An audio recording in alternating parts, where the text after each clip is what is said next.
Hello student, welcome to my YouTube channel.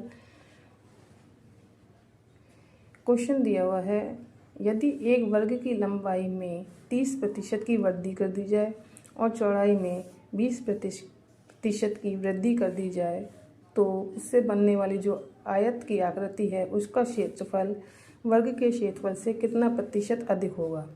कुछ option दिए हुए हैं। माना वर्ग की भुजा 100 है, 100 सेंटीमीटर है, तो वर्ग का क्षेत्रफल क्या हो जाएगा, भुजा इंटू भुजा, यानी कि 100 मल्टीप्लाई 100 यानी 10,000 सेंटीमीटर स्क्वायर।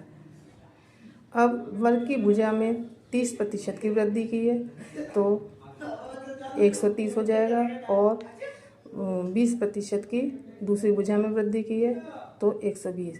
तो उससे एक आयत बनेगा और आयत की लंबाई हो जाएगी 130 सेंटीमीटर और चौड़ाई हो जाएगी 120 सेंटीमीटर।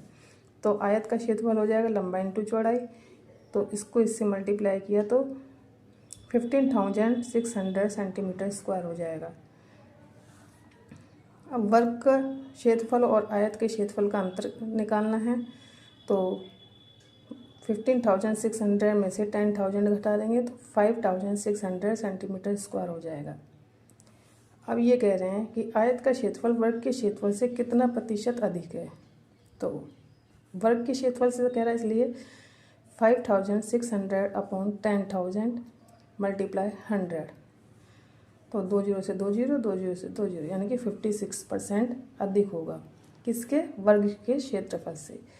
तो ऑप्शन सी। तो अब ट्रिक मान लो, ट्रिक से सवाल सॉल्व करें तो क्षेत्रफल में वृद्धि, तो मान लेते हैं